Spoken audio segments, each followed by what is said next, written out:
I'm going to say it's not about the preparation of the ass that's important, but it's more about your state of mind. So you're doing like the Jesus thing in the New Testament. What God has made clean, don't you deem unclean. It's like trails and blazes with the map getting lost, sticking labels on lists on.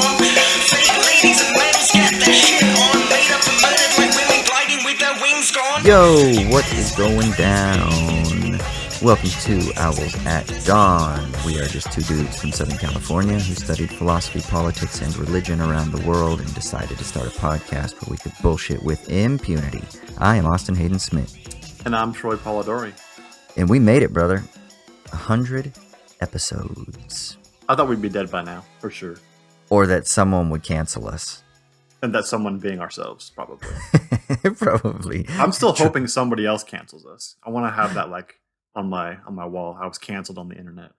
We need to get picked up first by one of those big podcast production like companies that has various spokes of different programs that they promote. You know, someone that can take us on and then get us from our tens of thousands of listeners to hundreds of thousands, and then we'll get in trouble. Then we can realize the dream of being canceled. Yes, exactly. But first, we got to make at least a year or two of fuck you podcast money, and then we can go out in a blaze of glory, right? Yeah, but we got to, especially on this 100th episode, just fill it with the most, like the hottest possible takes so that we have a backlog of stuff to get canceled about. We can't just be like people who got famous and then clearly wanted to get canceled. Like, we have to have a long history here. Well, we are going to talk about, topics as diverse as the protests in Hong Kong to ass eating. So there's a potential that the confluence of topics will be viewed as problematic. That's our brand, yo. That is our brand. So, this is our 100th episode. So we've been doing this, for about 3 years now, something along those lines. And this is our 100th episode. So this week, we're just going to be addressing some questions. We asked people to email us or to Insta or tweet us or whatever with questions. And so we've compiled a list of them, and hopefully we'll be able to get through all of them. We got a pretty decent amount. So we're just going to talk about them. And then at the very end, I have a question for Troy, and Troy has a question for me. And so we're going to tackle those as well. So yeah, that's what we got planned for you this week. Yeah. But first, we got to talk about our sponsor, Mubi. Yeah, exactly. So Mubi is an online streaming service for some of the best film content that you're going to be able to find on the internet. They always have a perfectly curated set of 30 films in a slaughterhouse rotation where a film gets 30 days of playing time and then it gets chopped off at the end, no longer to be seen, and it goes off into the archive of the Mubi library. Maybe it'll resurface again, but you can't count on it. So then, of course, at the same time, a new film comes into the rotation to have its 30-day time period. But they are sponsoring us by giving our listeners a 30-day free extended trial. If you go to mubi.com/owlsatdawn, that's mubi.com/owlsatdawn, mubi.com/owlsatdawn, and go check them out. They specialize in indie darlings, amazing regional cinematic films from all over the world, some of the best directors, best actors, etc., etc. And I always find stuff in my library that is amazing to watch. And actually, Troy's going to tell you about something interesting in his library now. So what's interesting that you've got staring you in the face in the slaughterhouse rotation? Yeah, so this week they brought up Steven Soderbergh's The Limey. And I really love this film. I remember seeing it, I think, in a little after college maybe, and I hadn't been aware of it beforehand, even though Steven Soderbergh obviously kind of came to fame during that time and became a big-time director. This is one of his 90s films, and it's kind of like a 60s revenge flick, but reimagined. And those were often some of my favorite films when a modern director decides to reimagine some old genre. We're talking about Tarantino in our last bonus ep, and obviously there's a lot of that going on for him, and some of Christopher Nolan's early films are kind of doing that with like some noir tendencies. And so Soderbergh's kind of doing it here, but with his own crazy editing and inventive direction. Oh, cool. Um, and then just the cast of this movie is super fun. Terrence Stamp and Peter Fonda, Hmm. famous '60s actors, as well as like Peter Louis Fonda just Guzman. passed. I wonder if that's why this film is in the rotation. Yeah, good point. I hadn't thought of that, but that's probably why. Oh, Yeah, super interesting. fun film. It's a thriller. It's super short. I think it's just an hour and a half. Absolutely the kind of thing you can just throw on and just lose time for an hour and a half, all the Hmm. while actually engaging with something that's also, has artistic merit as well. So yeah, check out The Lammy on Mubi. Cool. Sounds good. I am not familiar with it. So, yeah. In my library, I've got a kind of fun, cheesy film that I haven't watched since I was a kid. But growing up in a household that were huge Beatle fans, this film I did get to see a few times, and it just makes me smile. But it's A Hard Day's Night. I love that movie, dude. It's so good. John Lennon's like sarcastic wit is so great in that movie. There's a wonderful line. Ringo Starr brilliantly sums up the spirit of this film, is what they say, when he's asked if he's a mod or a rocker. And he says, I'm a mocker. So, yeah, I mean, those are the level of quality of films that you're going to get. That and plenty, plenty more. So go check out Mubi. Go to Mubi.com/owls at dawn, and you get a 30-day free extended trial. So check that shit out. Dude, have you ever seen the movie The Ruddles? The Ruddles? Yeah. No. Okay, so you're talking about Hard Day's Night here. I gotta just plug this. There's a film that was made, I think, in the '80s called The Ruddles. It's by some of the guys from Monty Python. Eric Okay. Idle is in it, and I forget who else from Monty Python is in it. Just a couple of guys, and they basically do a takeoff on like the Beatles, a Monty Python style takeoff on a Beatles Hmm. movie. Oh, that It's sounds wonderful. amazing. It's so funny, and Yeah, almost nobody knows about it because it hasn't gotten any like big release or pub. But it's super funny. So check out The Ruddles as well. that sounds amazing. Okay. Yeah, I'm going to have to rent that on Amazon or something like that. Oh yeah, it's one of my favorite comedies. Sweet. Sweet, sweet. Well, we also want to say, if you want to support us in other tangible ways, you can go to patreon.com/owls at dawn. We have several tiers of support you can contribute towards there and get a bunch of goodies, such as the bonus episodes, of which we just mentioned. We have a new one on Tarantino's Once Upon a Time in Hollywood that's out, as well as the monthly newsletter, where we have extra sticky leaves, extra shitty minutes, articles we're reading, some books we're reading, stuff like that. And also the ability to contribute towards the Democracy Motherfuckers, which is where you get to, as a group, the patrons as a group, get to choose an episode topic for us. We have a poll going right now about that. So if you want to Mhm. contribute towards that, jump on to patreon.com/owls at dawn. Yeah. Let's get the show started, brother. So how are we going to do this? You want to just go back and forth? Yeah, that sounds good. You start. All right. So the first question we have is from some of these names from people on Twitter and Insta and stuff are going to be very difficult. So we'll I just say kind we of just like, stick with first names, or if it's Twitter or Insta, then it's a handle and that's a public profile name. So that's fine, right? I guess, yeah. So we have one Okay. from Apple Podcasts from Chopanoise or Chopanois. And they're asking, have you ever done any work on the ideas or philosophies found in Wagner's operas, Oh especially yeah. the Ring Cycle? Mm. And they talk a little bit about their own experience with music, and then how that can tie into some philosophical ideas. And they also mentioned that they listened to Show Me the Meaning podcast, and so they thought that would be an Mm. interesting thing to talk about. So do you have any experience with the Ring Cycle or Wagner at all? I mean, I have read Wikipedia pages, and I know a little bit about Wagner's relationship with Nietzsche, or maybe I should say Nietzsche's relationship with Wagner, but not in depth enough where I would feel really like I'd have much to say that would be adequate to the question. You know what I mean? Yeah, I feel the same way. In terms of like art criticism, definitely not. Yeah. I mean, I've And I've isn't the heard Ring some. Cycle like 16 hours? So I Yeah, it's like definitely 15 hours and it's in 4 parts. And the first part is actually kind of a prelude. And then it's got the second and third part. And the fourth part, I believe, is the longest. It's like 5 hours long. And it's meant to be performed over a few nights.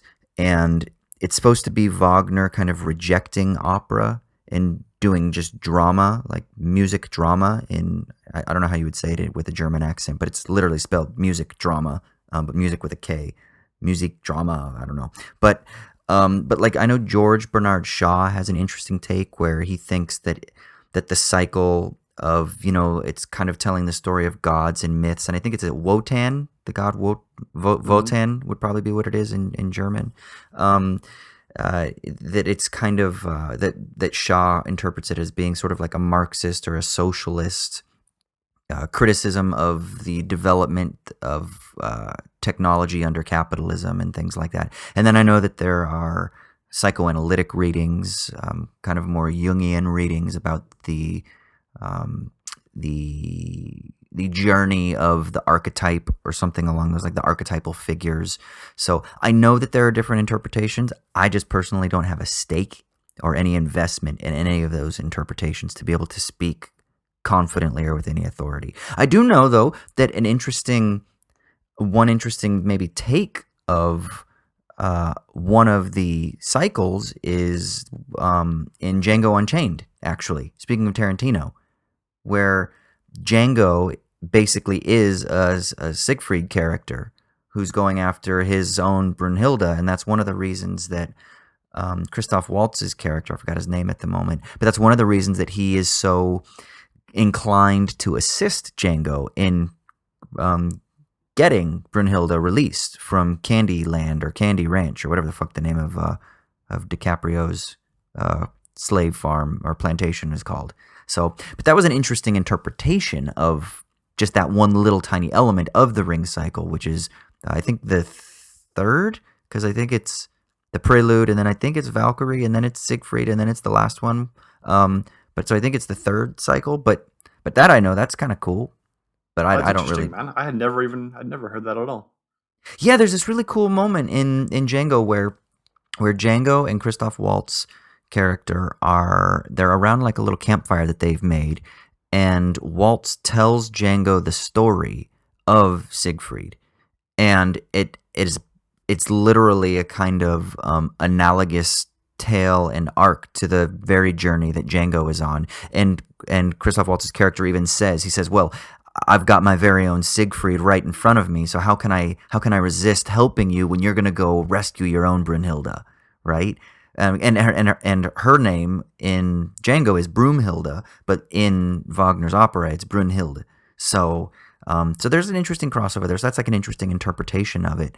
But so I don't really know much about the theory behind it. I know there are different music movements. Like I guess Bernard Shaw also says that in the fourth act, Wagner switches back to opera and it just goes to straight opera rather than music drama. But I guess that Wagner himself had claimed that like the audiences don't kind of get what he's doing, so he's no longer going to do this one other style of opera, like the classical Italian style of opera, and he's going to do his own thing, which is influenced by various other figures in like a non-standard musical opera form, which he called music drama, which is just drama, and it's like emulated after Greek tragedy and or yeah, it's following after Greek tragedy and stuff. But that's all I know, and that's like 101 basic. I just know little things about it, and then of course, I guess he's a problematic figure because of his anti-Semitism and things like that later in his life. So yeah, but that's really what I know.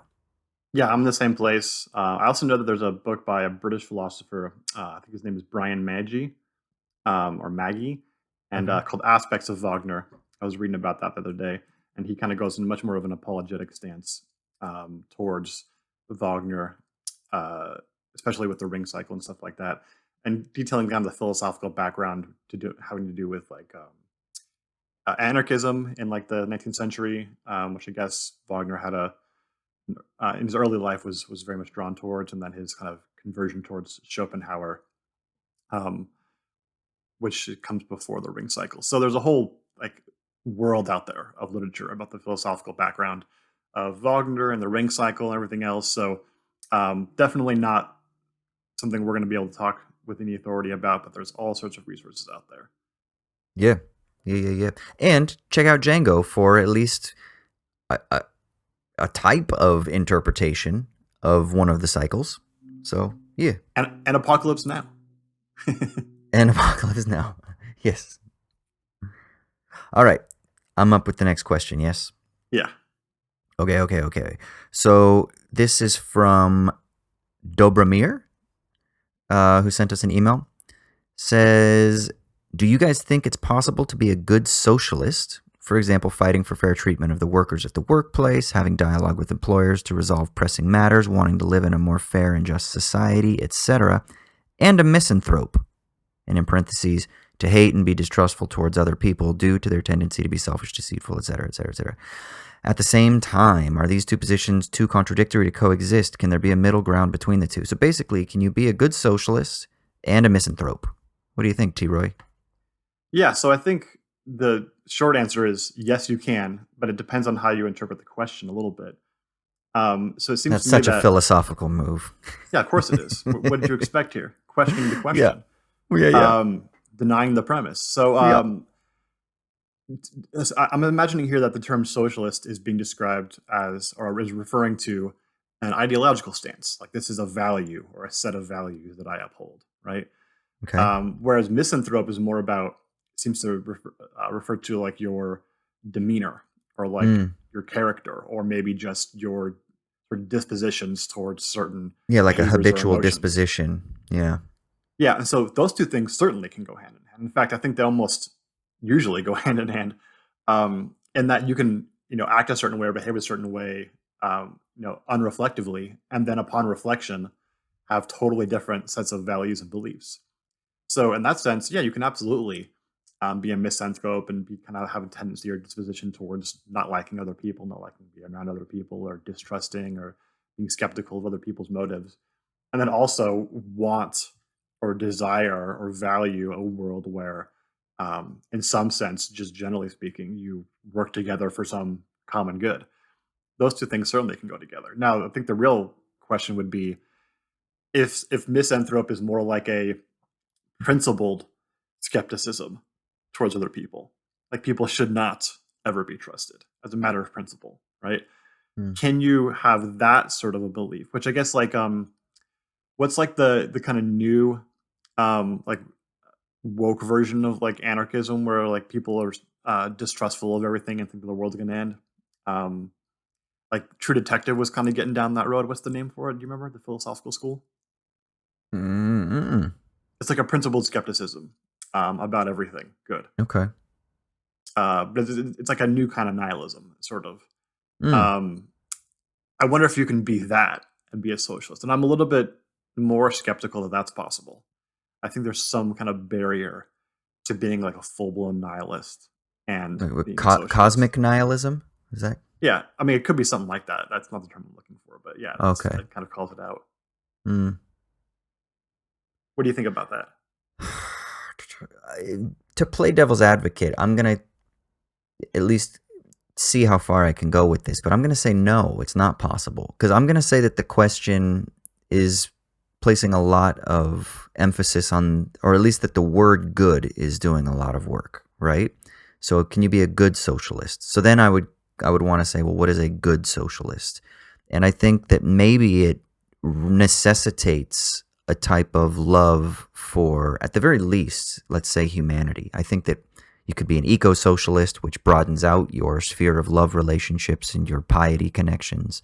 But let's just say, and for simplicity's sake, let's just say it's because it's related to misanthropy, so let's say humanism. So at the very least, you have to have a sort of love and a desire for the betterment of humanity. But let's not presume that humanity exists. Let's say that humanity is also an ideal that we're constantly striving towards, that we're in the process of becoming human. I don't know that we could necessarily say that the kind of biological or species designation of Homo sapien equates with this ideal that we have that's attached to the signifier of the human. So let's also say that the human is something that we're striving towards. So in order to be a good socialist, I think it requires a type of pietistic commitment to striving towards the realization of the human, which is this grand idea that I think necessitates precisely a non-misanthropic attitude.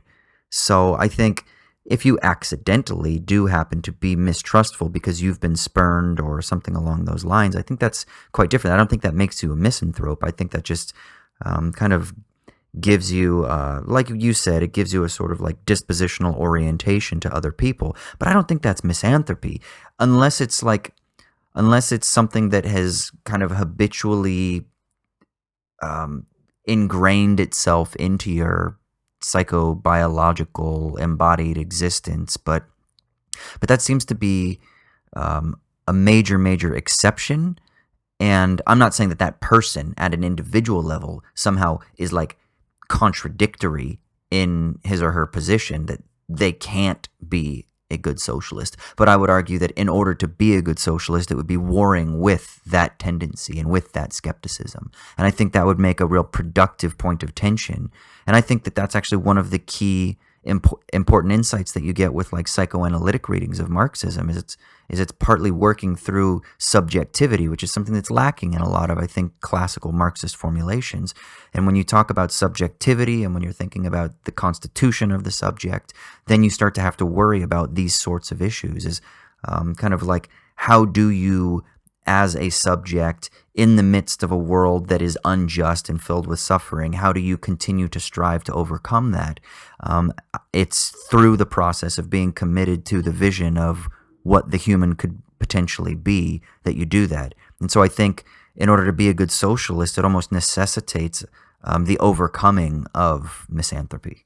Does that make sense?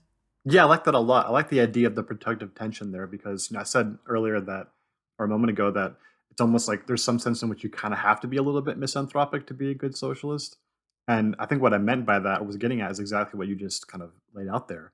That if you have this kind of Pollyanna-ish approach to humanity, that's not going to in any way really kind of sharpen your socialist tendencies, right? It's just going to be kind of a pie in the sky, um, you know, idealistic form of socialism, which is not necessarily going to be all that productive and politically.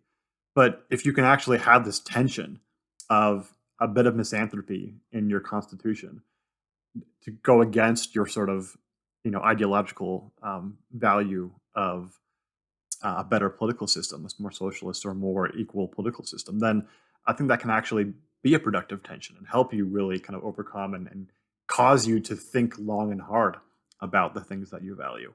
So yeah, I think that those two things really can go hand in hand if you're talking about the um, sort of intellectual versus the dispositional aspects. But at the same time, yeah, I don't think you can really be a full-on principled misanthrope as like a first ethical principle or something, Mm. and be a socialist. I don't think that works. Yeah, I kind of want to go even one step further because I developed this in my book, actually, where I take Sartre's notion of seriality and I kind of press it to maybe terrain that he himself didn't intend, but that I think it can logically move towards to help us understand what I actually call like the inhumanity. And Sartre does use this term. He says that under certain conditions, let's say under the conditions of capitalism, that there is this serial reproduction of inhumanity. And I would actually say then that I think that's the condition out of which the spark to life of socialism emerges. So rather than maybe misanthropy, I would say it's like an ananthropy, right? It's the negation of the human that makes you realize, oh, we aren't human. We aren't this ideal that we think we are. We aren't living up to insert signifier here, species being the human, the ideal, the heaven, salvation, liberation, whatever it is. We aren't reaching those ideals. And it's the condition of being aware and being attuned to the depths of your alienation from that target, not depths of alienation from a true being that you, or a true status that you once or that you once exhibited. It's not a fall from Eden. It reverses the order. Rather than looking backward, it's looking, let's say, outward or maybe forward. I don't know if I like the temporal metaphor, but it's looking not backwards. That's for sure. It's looking in a different sort of way, not from the past that we've fallen from, but recognizing that our condition has never actually lived up to the standard that we supposedly tout for ourselves. So it starts with ananthropy, and that is the condition that maybe can instigate or heighten the predicament in which we find ourselves, that can spark us to life, to motivate us to overcome that ananthropy as we seek socialism. Yeah, I think that all makes sense. And then just to add again, one thing that's kind of tangential to that is there's a sense in which you can kind of have a hatred for man under a non-ideal system because you Yeah. think that in some sense human nature is interpolated by the social system in which it finds itself, right? Yeah. And then that can be a way of spurring you on to want to change human being, right? What it means Yeah. to be human. So yeah, that again all gets to like this contingency at the heart of what it means to be a person. So if you think human nature is inviolable and absolute, then yeah, I mean that's going to be a problem. Right. Misanthropy is going to be a problem, but you don't necessarily have to think that. Mm. Yeah, I really like that. Yeah. Good question. Thanks. Yeah, thanks, Dobro. Next one's from Daniel La Venture. Basically, my question concerns how the zombie genre depicts the non-human. I think it's a serious mistake to depict the non-human other as dangerous, evil, or chaotic, because humanity is inseparable from the non-human. The non-human land we live on, the non-human food we grow and eat, the non-human bacteria in your gut that digest the food for you. Hmm. So does the zombie genre rely on a narrative that pits human civilization against non-human nature? If we don't accept that binary, what happens to the zombie genre? How might we artistically render a vision of society that doesn't see the non-human as antagonistic on film? Interesting. Um, there are so many interesting readings of the zombie genre, from zombies being like a good analog for the proletariat, to zombies being the real of capital, to something that I've been thinking about a lot lately, the zombie genre being a sort of narrativized version of the algorithmic obsession with controlling uncertainty. So think of, the apocalyptic outbreak that infects everybody, and kind of map that onto something similar with the algorithmic pricing models used in finance to mitigate the uncertainty of collapse or the uncertainty of the future. So I think that you get something kind of similar with the zombie genre, that it's priming us to always ward off that uncertainty, the other, the radical other of whatever it is, the otherness of the future, the otherness of the other race, or the otherness of the other species, the otherness of the earth, of the material, something like that. I think that's really interesting. But I don't know. Does he mention? He does mention Donna Haraway, doesn't he? Actually, in the next bit, he does. So interestingly, I just finished. I'm working on a chapter for an edited volume, and one of the resources that I draw from is some writing by Donna Haraway.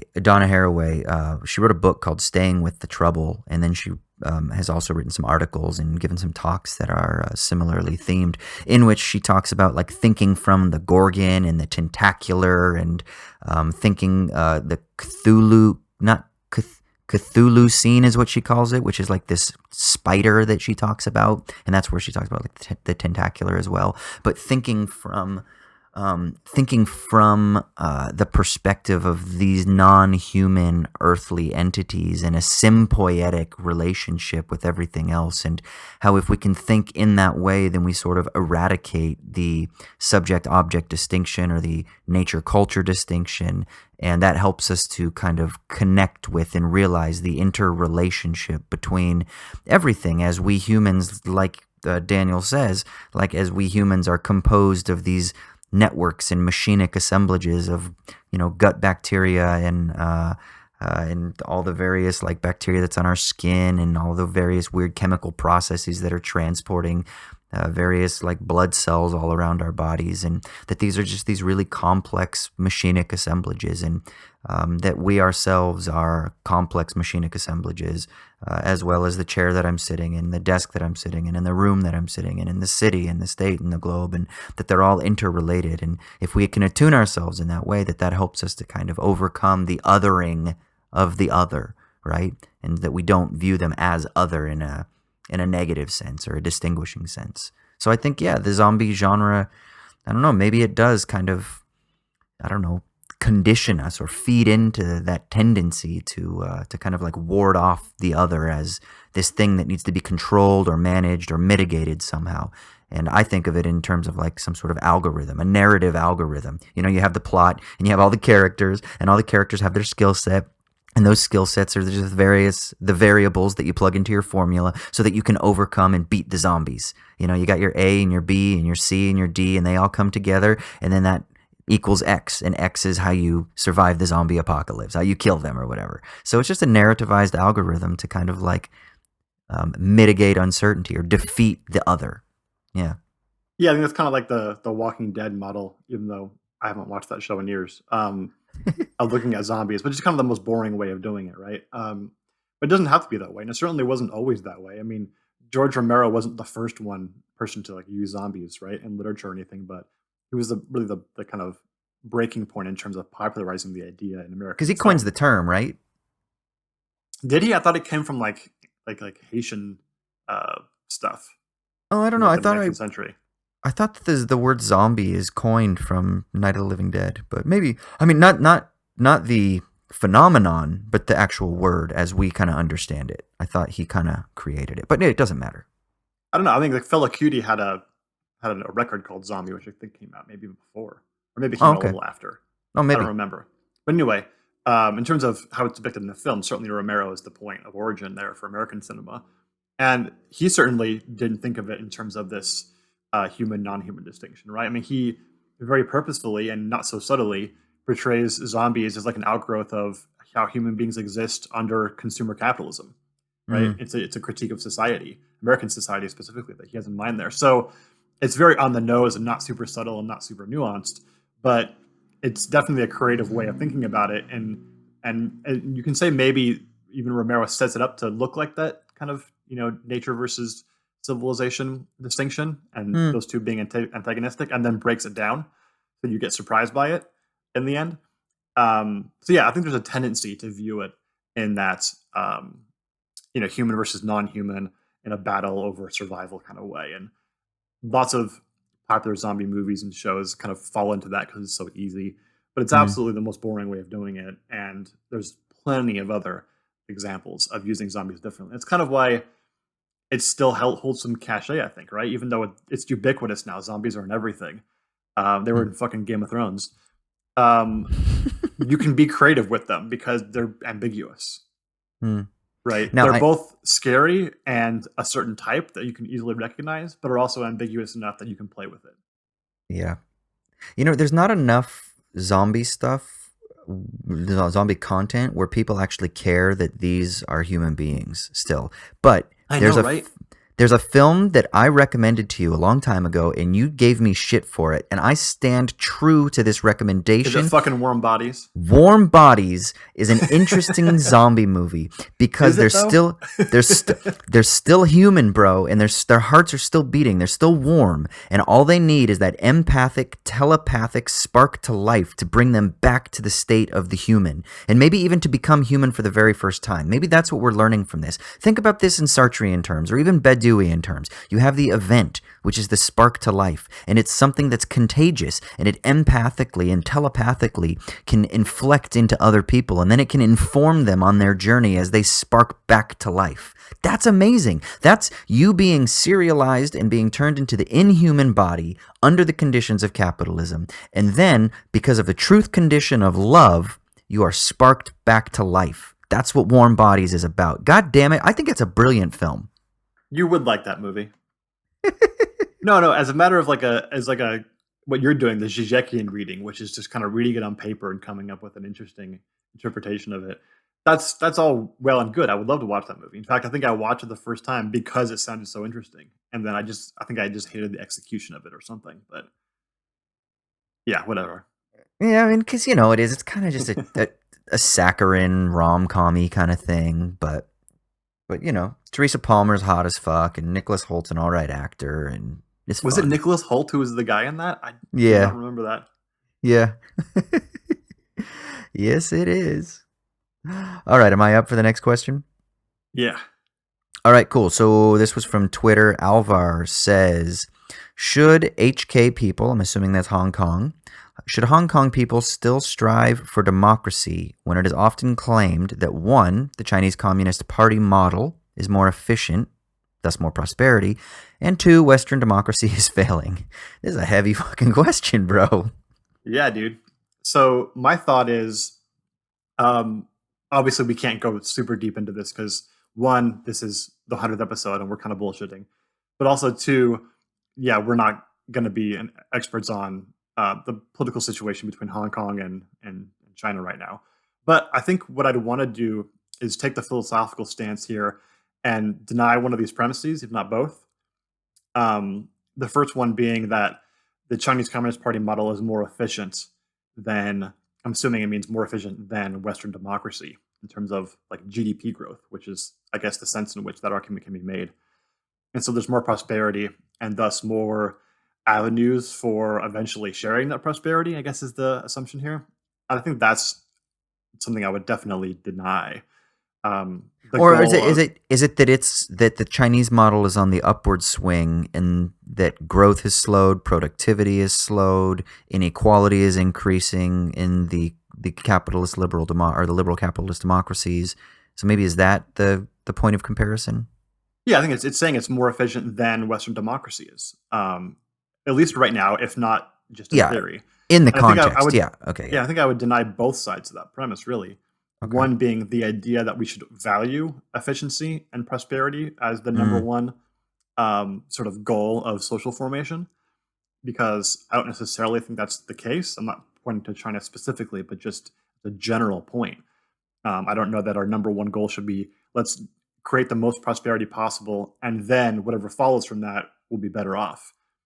Certainly not the case. I think something along the lines of like justice or fairness or something should be something else. Some other value should be the number one goal of social formation before like GDP growth.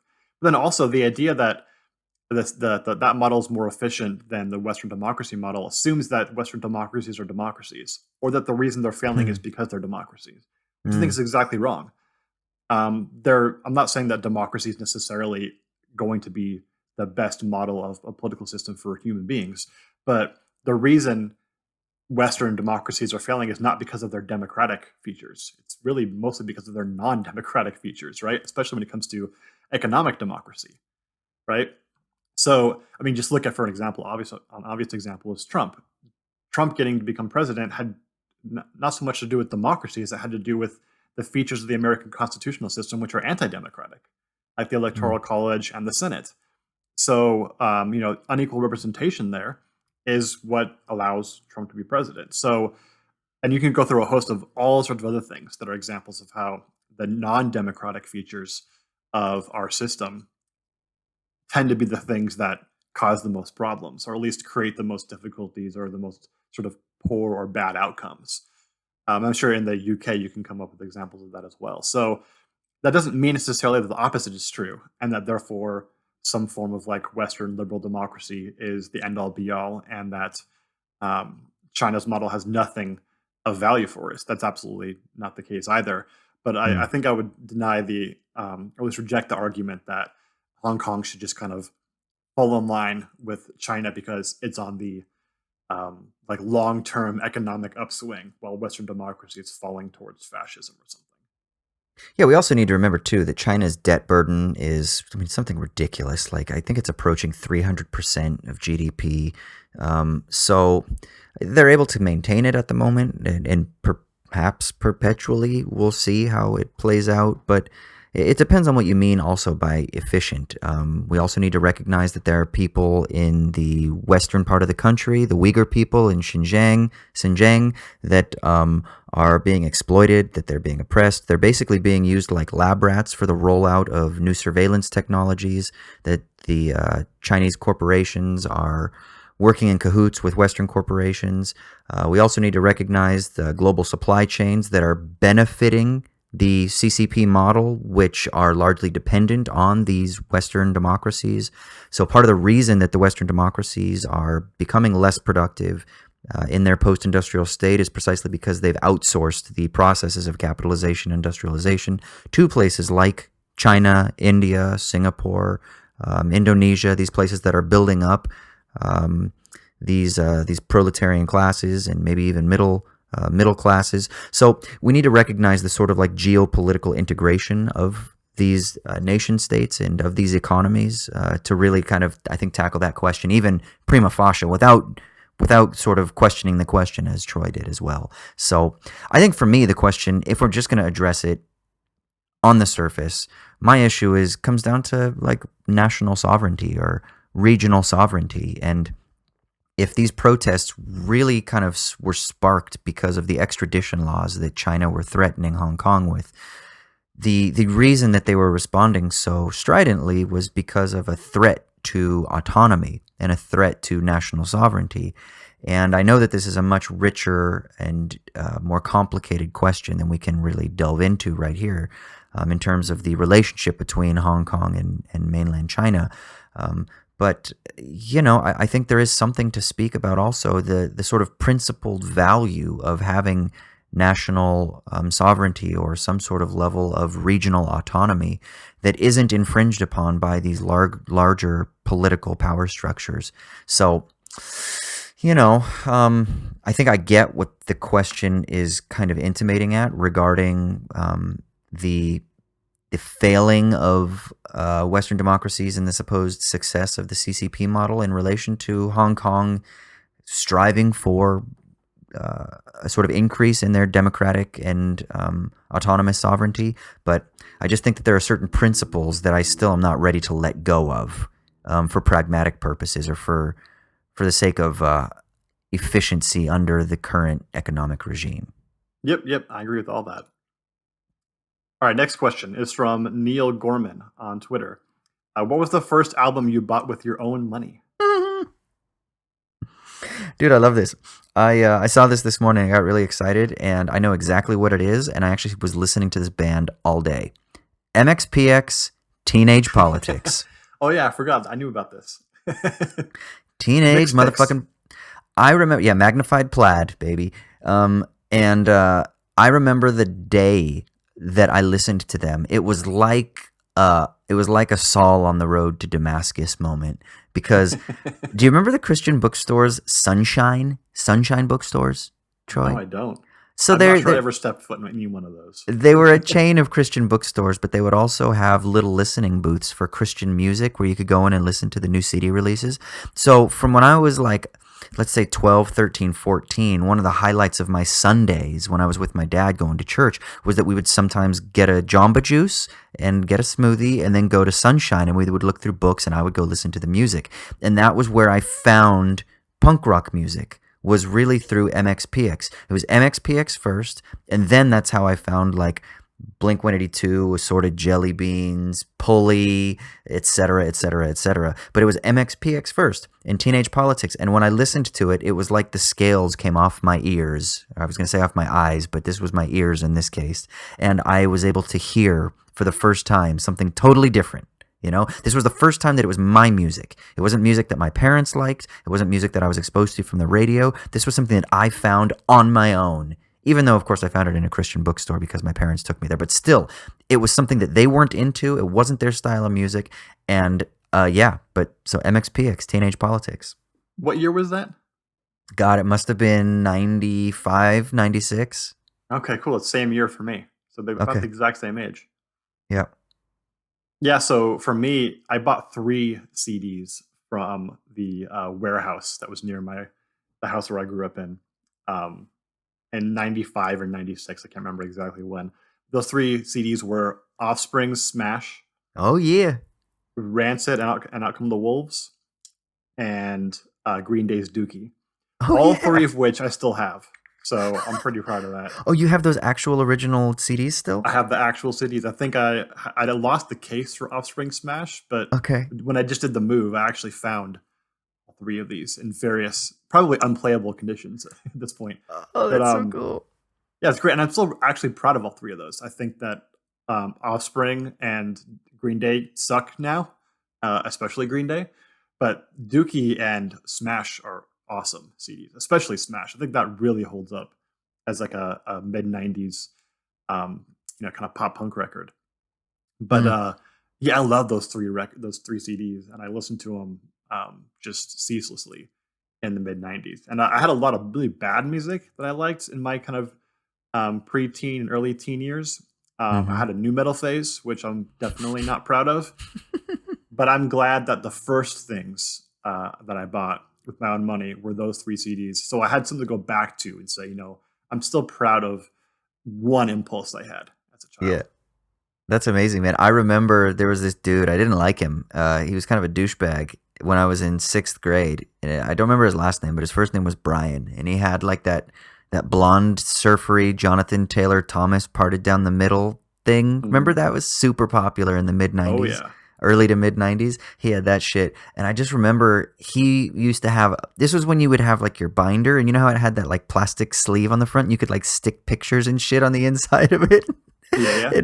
And he had Offspring, and that was the first time that I'd heard of Offspring was because of his binder. And I didn't like the dude, but I remembered looking at that, and he was just obsessed with it, you know. And I think he would wear like Offspring shirts and stuff like that. And so that was like the first time that I'd ever heard of Offspring. And then I think I heard their music. But yeah, man, it was around the same time that I got introduced to Offspring as well. Is that "Gotta Get Away from Me"? Is that on that album, or is that Ixnay on the Hombre? I think it is. Gosh, I can't remember. Yeah. Anyway. Yeah, all those songs. I mean, we had K Rock in Los Angeles in the mid '90s, so those were all CDs that almost every song was a hit. Yeah. All right. I'm laughing because I'm looking at the next question. All right, go for Okay. it. All right. So from Gorksty, is eating Oh. ass kosher or halal? Is this an inclusive or an exclusive or? Do you think? I don't know, but I really want to know what you think on this, Troy. Yeah, I'm glad that ended up you reading the question, so I have to answer it first. Lovely. Yeah, me too. So I'm going to do the philosophical thing, and before I even try to answer the question, break it down a little bit. So from my limited knowledge of dietary restrictions in Judaism and Islam, kosher has a little bit more to do with the way you prepare food. Although there are some foods that you just can't eat because they're just not kosher, and then halal is more about the kinds of foods you can eat than it is about like prep, right? Just generally speaking. Doesn't it also have to do with like how you kill the animal? Yeah, there's some of that too, but that's more in like in kosher, you have to like bleed out the animal entirely, right? I think. And I know that I think that in halal you have to kill through a cut in the jugular vein, the Yeah, I think both. uh, I think both are concerned the with making artery in sure the that you windpipe. don't make the animal suffer. Yeah, exactly. It's got to be a swift cut. Yeah. So So here's how we tie this into the question at hand. okay, Doesn't matter what's like the person has consumed, right? The passive recipient of the act, the wait, sexual what act do in question. you? So it's more about how you prepare your ass to be eaten. Yeah, exactly. When it comes to like the kosher stuff, right? Like you can't mix dairy and meat for kosher. Right? So if that person's been like drinking milk and eating burgers, then that shit ain't kosher. That's true, man. You got a vegan. What about vegan people? Can you eat their ass just all day? You'd know that. I don't know that shit, dude. Yeah, I don't know. I mean, I guess you can, right? Because vegan is automatically kosher and halal. Well, I guess the prep stuff matters because you can be a vegan and mix stuff. yeah, you gotta. But Yeah, not dairy and meat, so I don't know. yeah. What would be like the non halal way of eating ass?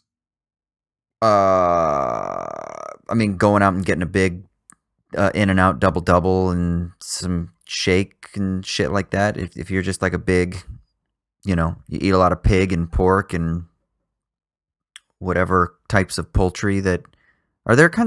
Is all poultry kosher and halal? Isn't there some kinds of bird that you're not supposed to eat? Yeah, there's some kind of fowl you can't eat for kosher. Yeah, yeah. I think it's just making. I'll be completely honest. I have no clue how to answer this question. So this is where I'm going to go on this one. I'm going to go on this one that I'm going to go the opposite. I'm going to say it's not about the preparation of the ass that's important, but it's more about your state of mind when you go into it. Because way to spiritualize it, dude. These are rituals, man. Yeah, but it's all about like your position and your piety before the one, right? Before God or before the ass. So I think it's mostly important about how you prostrate yourself prior to the prostate if you're gay or if you're a woman eating some ass. And if you're straight, there's no prostate that you're prostrating yourself before, but I think the play on words still kind of works. Um, but it's about, yeah, how are you pious to the ass? You know, like you got to take care of it. You've got to be faithful and give your fidelity to the ass when you do it with a clean heart, with a repentant heart, and you got to be really motivated to get in there and recognize that you're doing this for the glory of the one, and the one is the ass. So So you're doing like the Jesus thing in the New Testament, where you're like, you have heard it said that thou shalt not eat ass if the person has mixed dairy and meat. But I say unto you, have you right. mixed sinfulness in Dairy your and own meat in mind your own heart before yes. approaching That's right. the ass of the other? That's right. That's exactly it.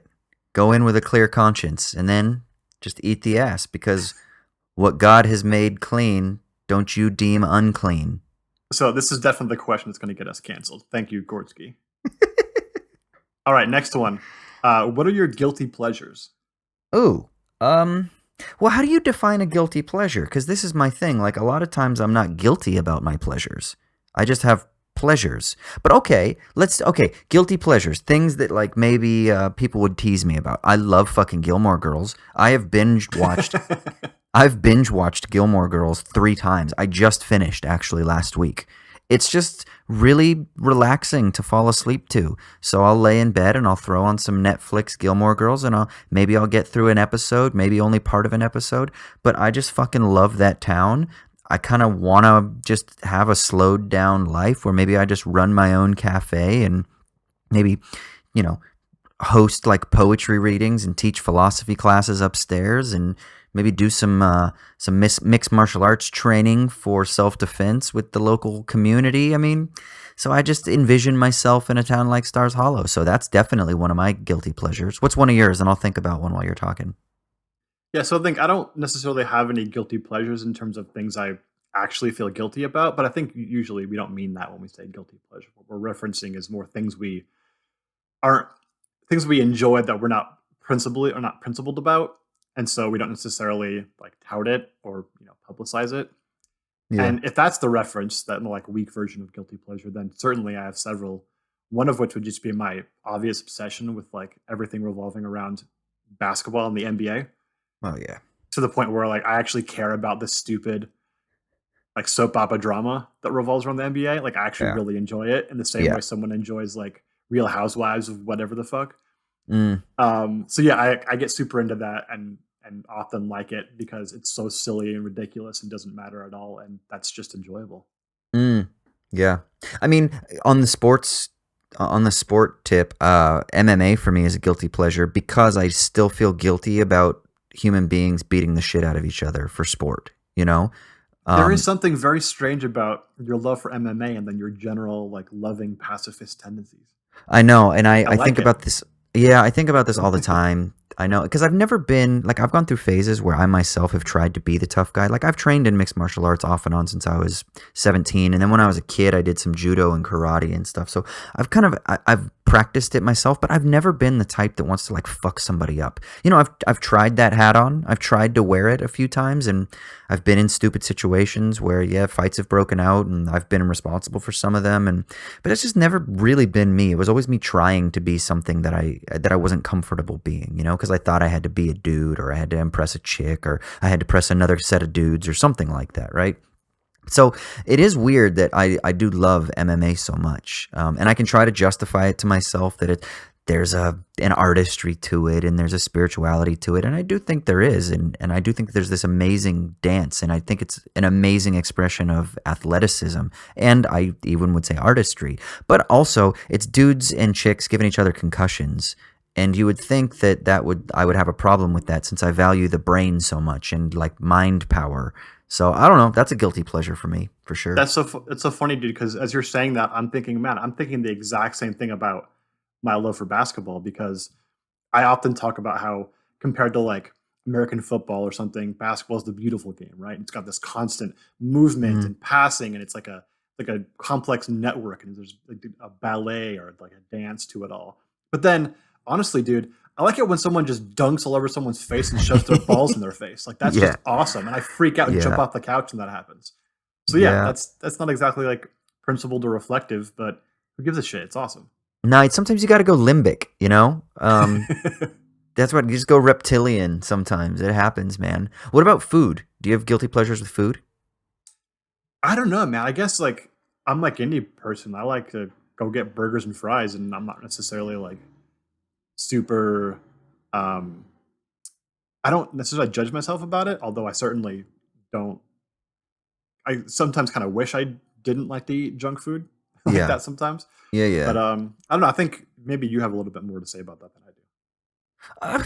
I don't know, man. I mean, I got a sugar tooth. Like, there's no reason that I'm in good shape because I fucking love candy. I just have one, I have a crazy metabolism, and two, I tend to work out.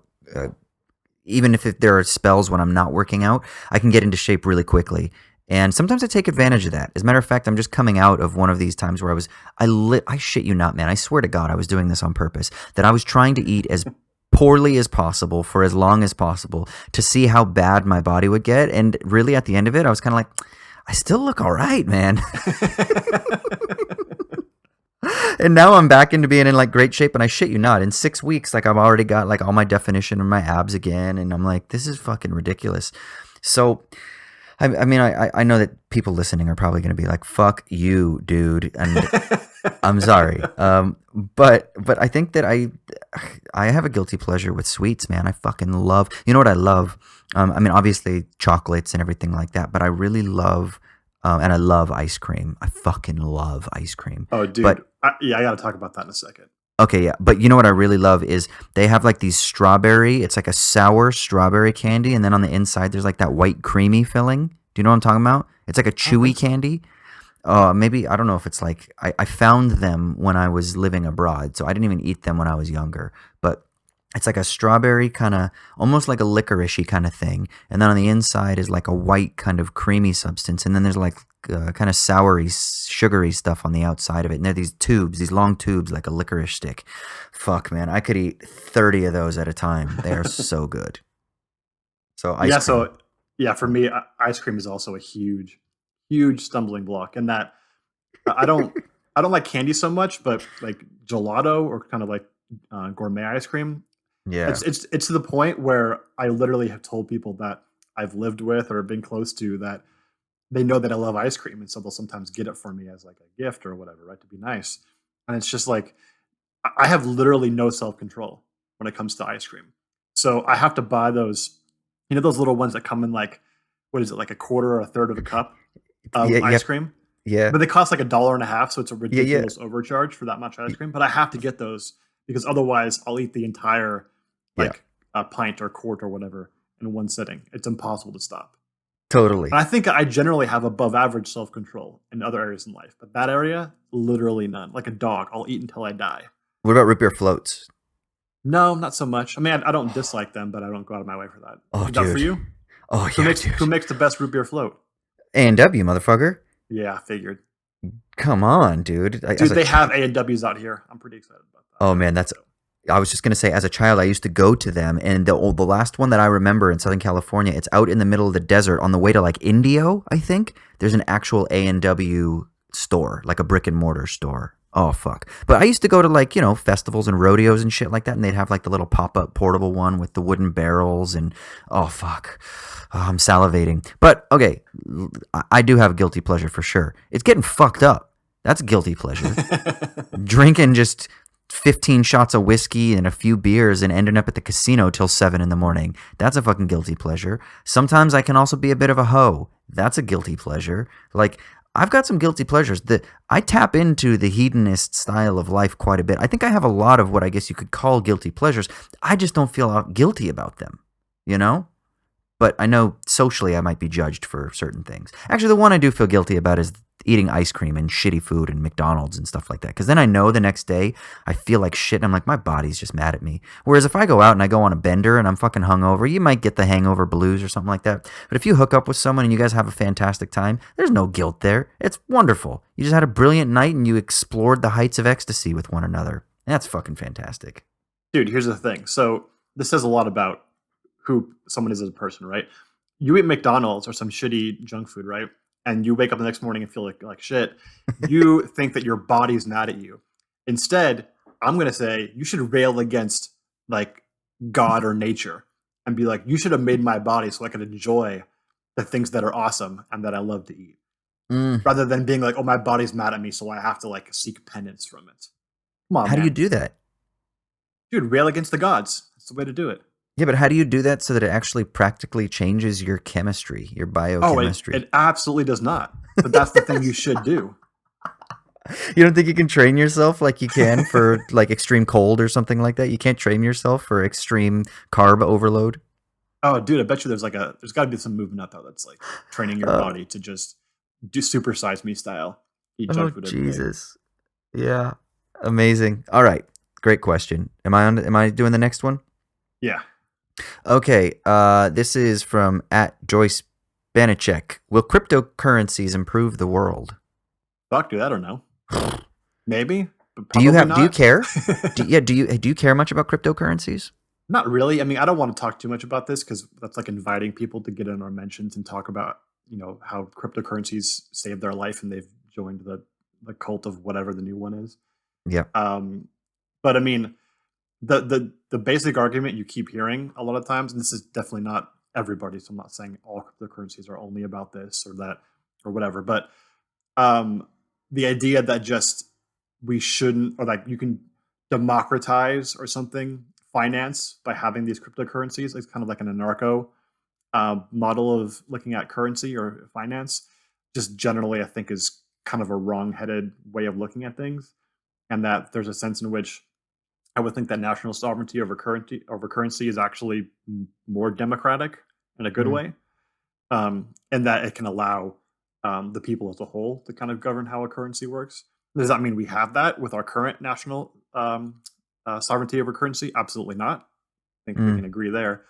But the basic sort of ethical argument that you keep hearing, I think, seems a little bit wrong-headed on its surface. I mean, I don't have any super deep thoughts about this, but what do you think?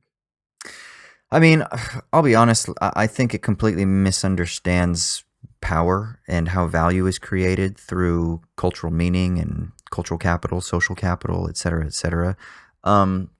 So Warren Mosler is one of the kind of key founding voices for MMT, which comes out of like Abba Lerner's school in the new orthodoxy of economics in the 20th century. But anyway, Mosler kind of makes this point. He's like, look, if I write on like my business card and I give you my business card and I say that this is the currency that you have to use now.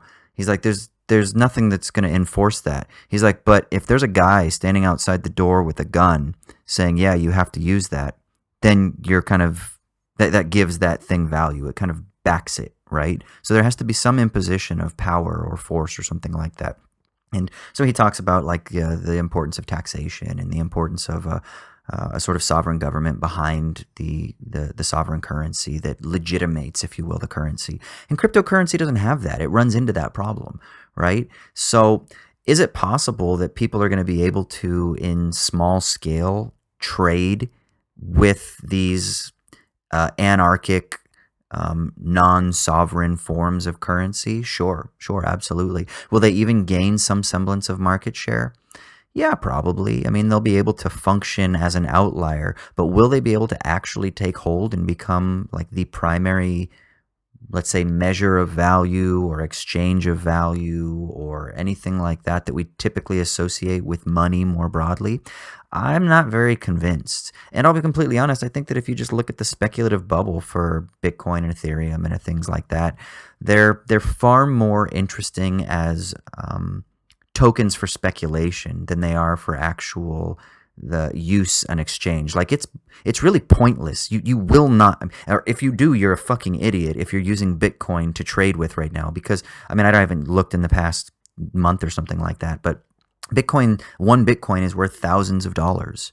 So you're obviously not going to take 5 Bitcoins to go buy anything online, because that's potentially $100,000.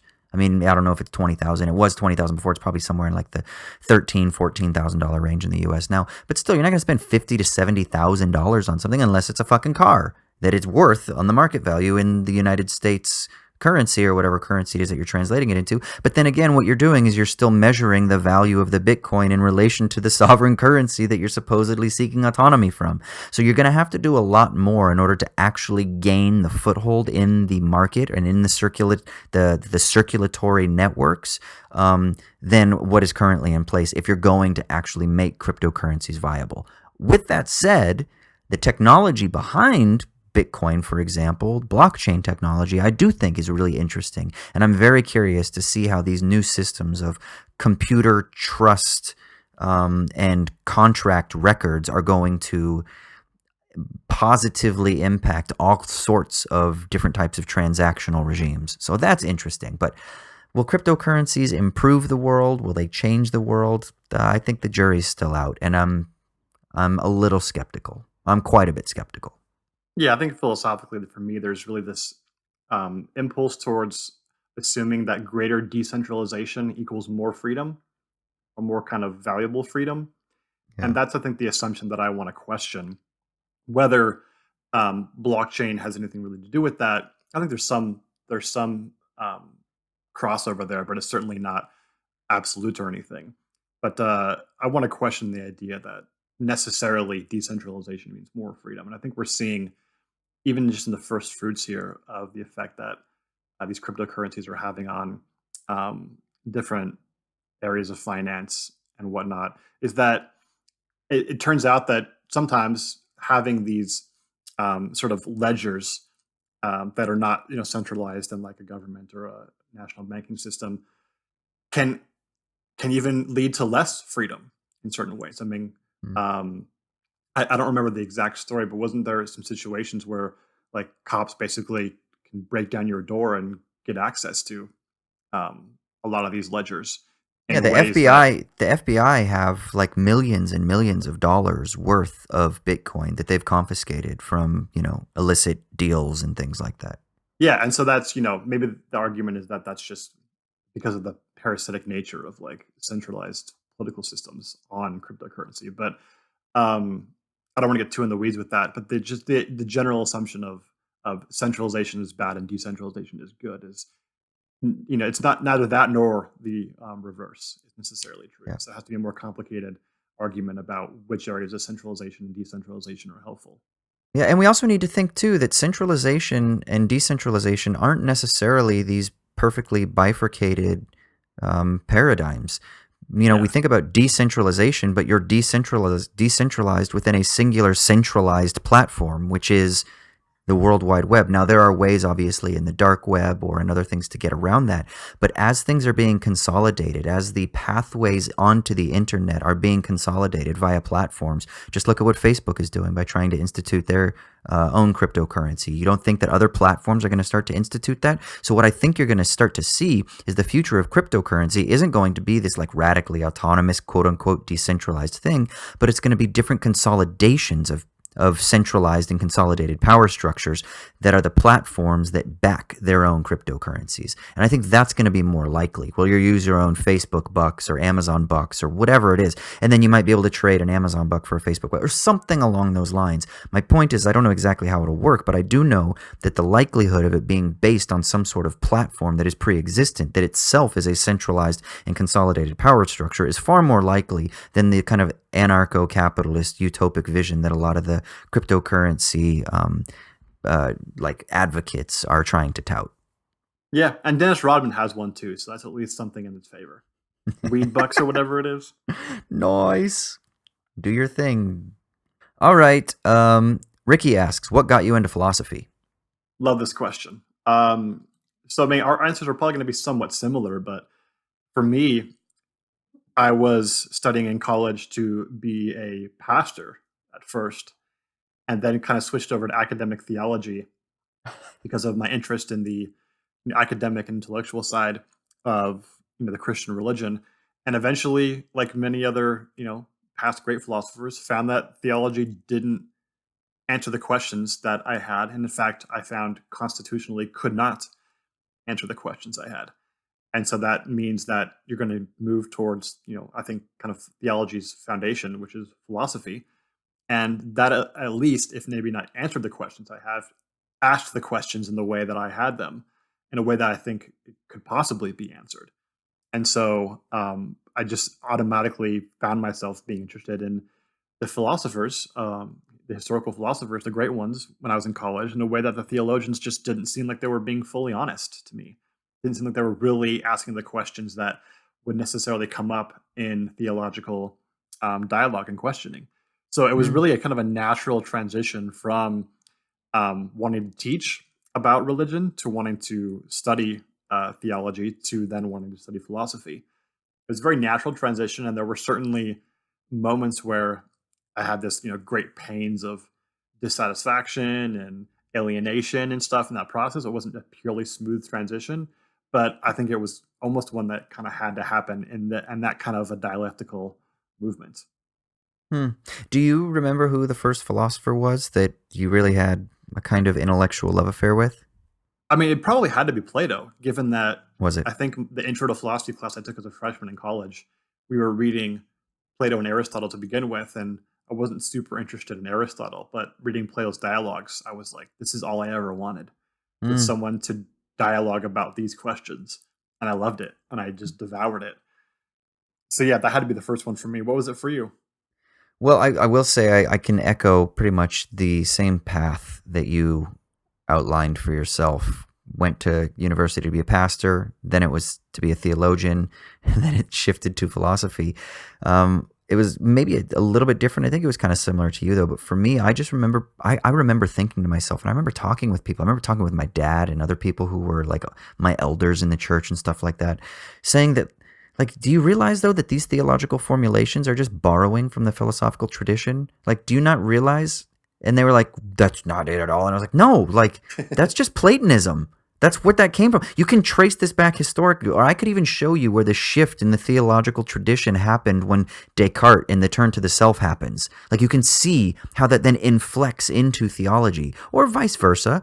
But the point was, is that it was, I had never thought of that before. I thought that theology was just something that kind of was uh, exhaled, right? The sort of expiration, inspiration of Scripture, but that it's literally breathed out. It's expired, breathed out by God. I thought that theology just kind of like fell into people's minds through the power of the Holy Spirit when it was good theology. And it was amazing for me to kind of just see the historical contingency of philosophical development that informed theology. And for me, the text that, like, I don't know if I had a love affair with them, but the text that like really like swept me off my feet, it was two texts by Jean-Francois Lyotard. One, The Postmodern Condition, and then The Postmodern Explained, which is a series of like letters and clarifications that he issues in response to criticisms that he received from the postmodern condition. And it was because, we were told what postmodernism supposedly was as this big threat that was going to take down the inerrancy of Scripture and moral certitude and things like that. And then when I started to actually see what postmodernism was, it started to kind of make me think that, oh, wow, these people were either lying to me or they don't know what they're fucking talking about. And if they don't know what they're talking about, but yet they're speaking so authoritatively as though they do, then there must be something inherently wrong with this theological position. So philosophy for me always was kind of philosophizing with a hammer, which I didn't realize till later was a very Nietzschean idea. But so for me, maybe that's why I'm attracted to like the postmodern, post-structuralist, post-phenomenological milieu of philosophy, is because it always kind of has that kind of hammer-like approach to the status quo. Deleuze famously says that my only ally is paradox, and he means that in the literal sense of paradoxa, against doxa, and I love that idea.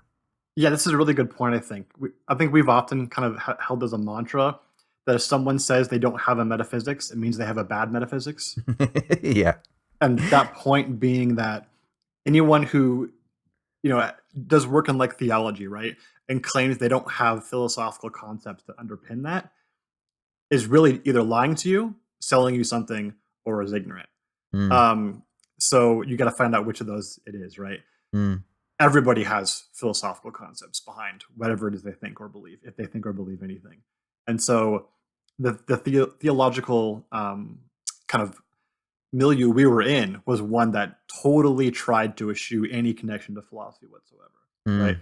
That was sort of a devil's errand to go down the philosophical route. All you need is the theological, and we I think found out pretty quickly that that's just false. They have an absolute have a metaphysics behind all this, and it's just assumed and unquestioned, and that's the most dangerous kind because it's not reflected upon Mm. and dealt with. And so when you realize that, you can't help but be skeptical of everything else that they say because you've kind of hit upon this kind of foundational untruth um, at the bottom of things. So yeah, that's I think the kind of the ground of why the transition from theology to philosophy had to happen for the sake of yeah, like intellectual sanity. You know. Mm. Yeah. Yeah. Yeah. All right. Fire up the next one.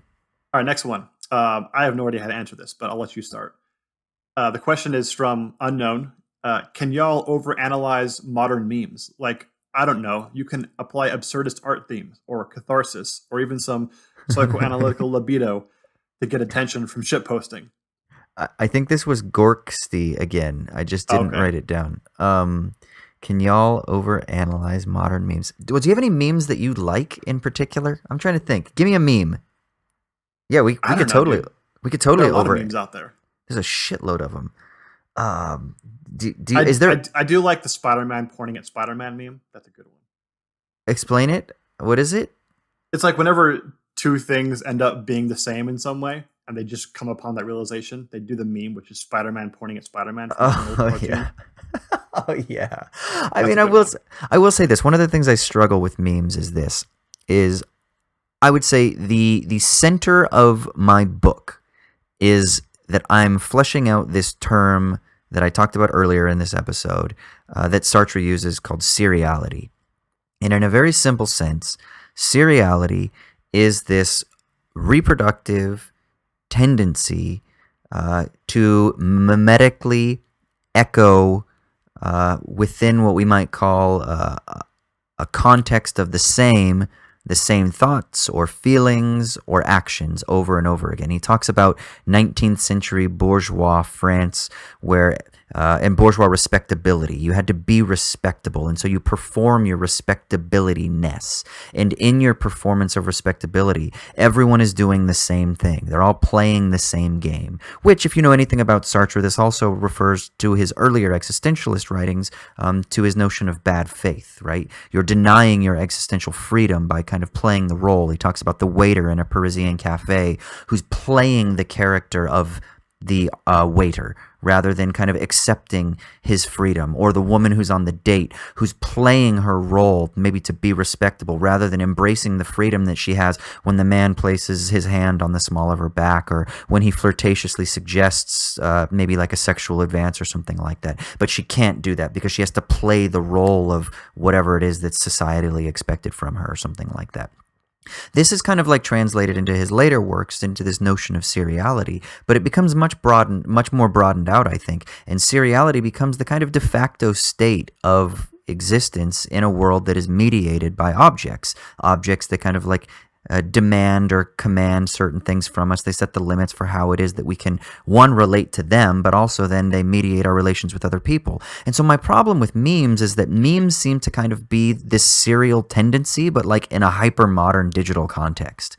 And so for me, part of me sometimes is like, I get annoyed by them. It's the same thing with emojis, and I use them. It's the same thing with emojis or certain Twitter speak or certain habits of language that we fall into. I just find myself falling into what I would say is a radical intensification of bad faith. And so what I wonder is does memification and do memes themselves just simply reproduce a sort of magnified bad faith? Okay, I get that. And certainly, I think there's some level of which you can kind of fall into that seriality with use of memes. But here's what I think is good about memes.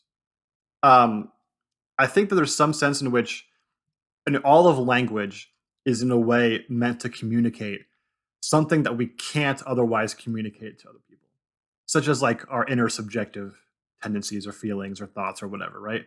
We're trying to portray that in a way the other person can understand. There's always some level in which you can't fully do it because it's not verbalizable, or you can't share the exact experience with the person. You have to sort of use a symbol to do it, right? And what memes do is they get to this abstract level of something that we all can connect to, even without being literal, right? This kind of hyper symbolic way of doing it. That's kind of beautiful, I think. Like, for instance, I was thinking about what's my favorite meme. I don't know how to sort of quantify favoriteness of memes, but one that I really like from like the old days, maybe you'll remember this, is like the good guy meme, which is the like kind of bro-ish, like Long Islandish dude who has a cigar in his mouth, and it's like, good guy does this thing. You know what I'm talking about? No. He's a dude with a big old jacket and a cigar, and he's like, it's like the cool guy who's not necessarily like smart or sophisticated, but he's just a good guy, and so he'll just help you out because he's a good guy, even though he's a Okay. bro.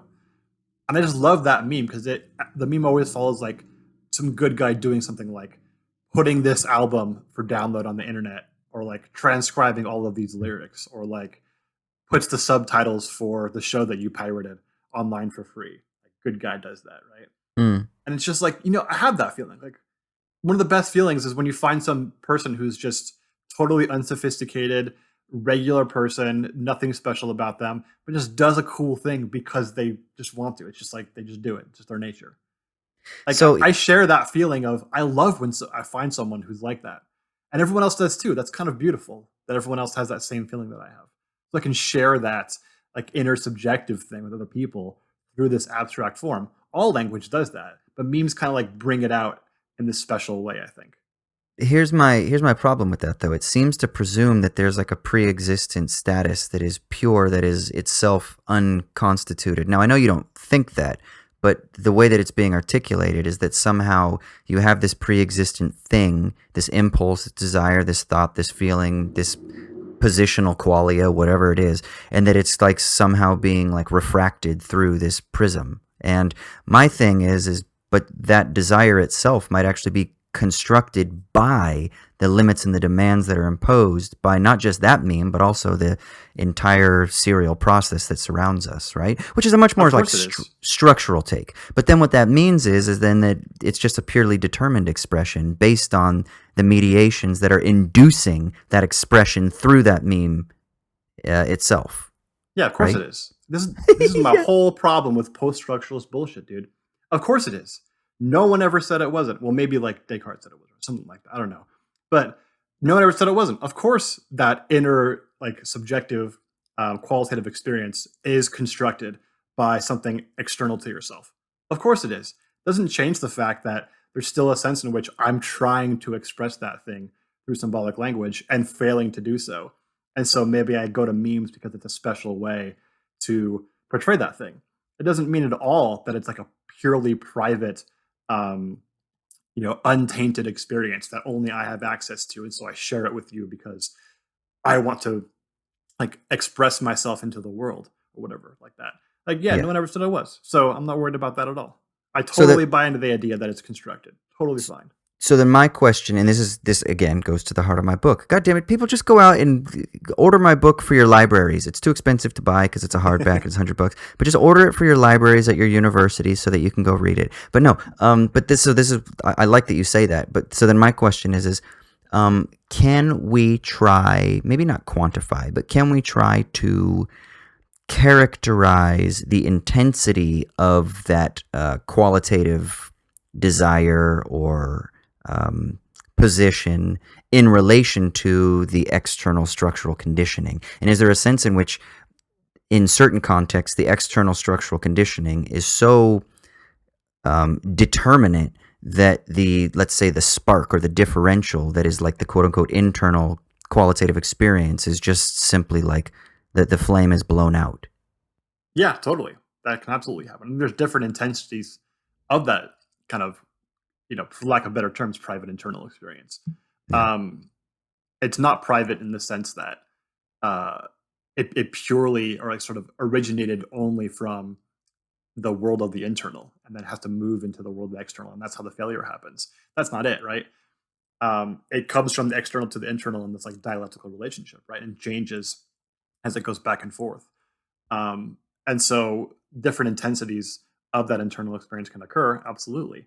And I think we can kind of measure that, and that gives us, I think, even more access to like the Cartesian private inner theater or Mm. whatever, right?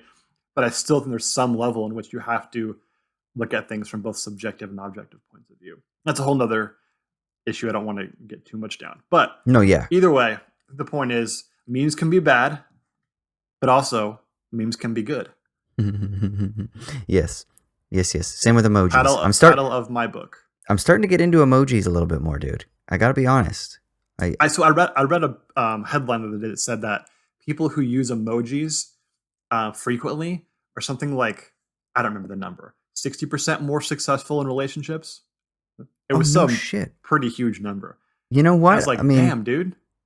maybe that's explaining some recent turnings in my life in the past couple of months here. Huh. Huh. I don't know. Yeah, I wonder if the reason, if there may be some self-selection there, Maybe. right? Like, who are the people who aren't using emoji nowadays? Like boomers? Well, yeah, of course they suck at relationships. They're old. So And they're maybe it's jaded and they that. got so much baggage and they've been divorced multiple times. Come on. Yeah, right. We just haven't had the chance to get divorced. So, Yeah. yeah, maybe it's self-selection that's going on there. But there could also be, there is something to do. As much as I don't like emojis for some like weird, just kind of natural antipathy I have towards them, I use them because sometimes writing really just can't get across the specific tone you want to get across that you can get across in speech. And so that's what emoji does for you. It bridges the gap between writing and speech. Thank you, Derrida. I don't want to hear from you about that. I think emojis are a type of meme, so that kind of works, right? All right, let's go on to the next question. This one is from Rodrigo from Mexico, actually. He hit us up on Insta. He said, here's my question for the Owls episode. Much of the projects you guys realize, they approach either directly and purposely or indirectly and maybe even casually the difference between the real and our perceived structure of experience. Given the specific and technological characteristics of the medium, do you believe that cinema can breach that gap between an event and a structured interpretation of said event?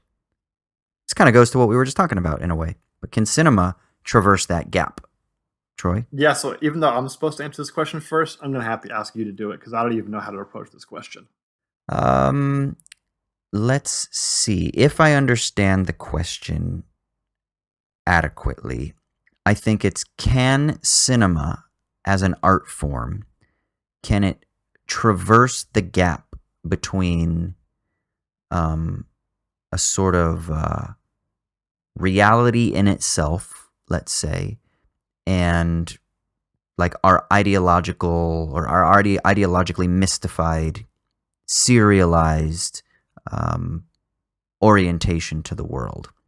So the way I think of it is maybe this is like kind of a Kantian framing, right? Like we're foreclosed from the real, and Like a noumena phenomena distinction, yeah. yeah, noumena phenomena distinction, and you know, we could maybe frame that in all kinds of other ways, that like ideology is forever kind of like pressing the real from us, or something along those lines. And can cinema somehow like traverse that gap? Can it like produce an event to spark us in connection with the real? And I'll be honest, I like to think so. I like to think that when you are in a cinematic experience, I just went and saw Alien in 35 millimeter at an Art Deco theater. And then it's not cinema, but then I saw a Brecht play live. And I mean, I personally enjoy the theater going experience, whether it's live theater or cinema, so much more. But I have those type of like transcendent, like I feel like I'm connecting, usually at an affective level. And I think that's because what cinema can do more than anything, and I don't mean affective just purely in the sense of like emotions, like conscious emotions, but rather in the sense of that which is pre-conscious, that which is pre-emotional, that thing that sort of like charges and sparks you and shocks you to thought, so to speak. And I think cinema is profoundly capable of shocking us and inducing us to thought. Matter of fact, I would say that thinking isn't something that is a natural or habitual thing, but it's something that comes from outside of us. It's something that's always like intruding into our knowledges, and that thought is something that is kind of a response to the shock, let's say. And so I would say that cinema profoundly can do that and can connect us with the quote-unquote real. If by the real we mean something that is transcendent or excessive of that which is kind of like typically habitually constituting our own positions and our orientations to the world. And it does that through affect, through stimulation, through drawing us through the power of the imagination outside of ourselves, so to speak. So that's what I would say. Yeah, I'm glad that the latter part you said that, because I was thinking along the same lines that Not to get too in the weeds about what the real is, but Right. there's some sense in which thought is just always reactive. And so there's something about philosophy which tries to kind of assume in some aspects that thought is not reactive, that you can just kind of start from first principles and work your way to knowledge about everything, right? Like a purely rationalist mode, like a Descartes or a Spinoza would maybe try to do in some sense. And while Mm. I certainly love that, working from first principles logically and deducing from there, there's a sense in which thought can't really do that. It's always reactive. And so you have to be stimulated thoughts, or at Mm. least stimulated in some way that thought can then react to and sort of make its thought can make its domain that area. And so things like cinema and literature and video games and whatever else are really great in large part because they can stimulate us in interesting ways towards thought, and then we can kind of go from there and do the philosophical task. So yeah, I think in some sense, I don't know if you'd call that an event, um, and tie that to any sort of philosophy of the event or anything, but there's a sense in which I think, especially cinema and literature, is so good at doing that, at challenging you to think in ways you otherwise wouldn't because you don't have that stimulation from some alien source. So yeah, in Yeah. that sense, I think those areas of art are especially interesting, and not just in the purely representational mode of this piece of literature I just read is evoking this idea or whatever, but actually challenging you to think in new and different ways. I'd say it's precisely non-representational. Well, it can be representational. It's just not only that, right? Yeah, I don't know. I almost wonder if all representational thinking is precisely non-evental, and that now this is non-Bedouin event. This would be Deleuze's conception of the event, which would be that sort of affective shock, and so then the representational expression of knowledge is non-evental, but that disruption, that being induced into thought, that those stimulations, that those are what is thinking in the proper sense for Deleuze at least, and that's what I think. That's where the potency of cinema comes from, is its ability to induce thought by shocking you or by stimulating you to thought. And then once you are stimulated to thought, then you sort of like reconvene all of the things that you're kind of like reacting to that, and then you have to kind of like ward off the chaos a little bit and then put everything back in order, and then you're back into the representational mode again, and then you're in the mode of knowledge again. But I wouldn't say that that's thought in the proper sense, or at least not thought in the evental sense that I'm talking about with what I think like cinema can induce in us. Yeah, so not to get too deep in the weeds of it, but yeah, I think that's exactly where my more like Platonic and Bedouin tendencies would come in, where I would think that representational thinking can be evental in that sense. In certain Interesting. respects, it's just not only representational or primarily or foundationally representational. Yeah. Anyway, Cool. one more question, dude. Cool, man. This Well, is from two more Aaron. questions. Two more questions. One from the audience, Oh, that's and then right. one from each of us. Okay. Forgot about that. So last from the audience, from Aaron on Insta. Talking with my father recently, who has a background in economics and linguistics, he said that the only way that philosophy can become mainstream is through stories, like The Stranger, opposed to essays, like The Myth of Sisyphus. What is your opinion on this? Oh, interesting.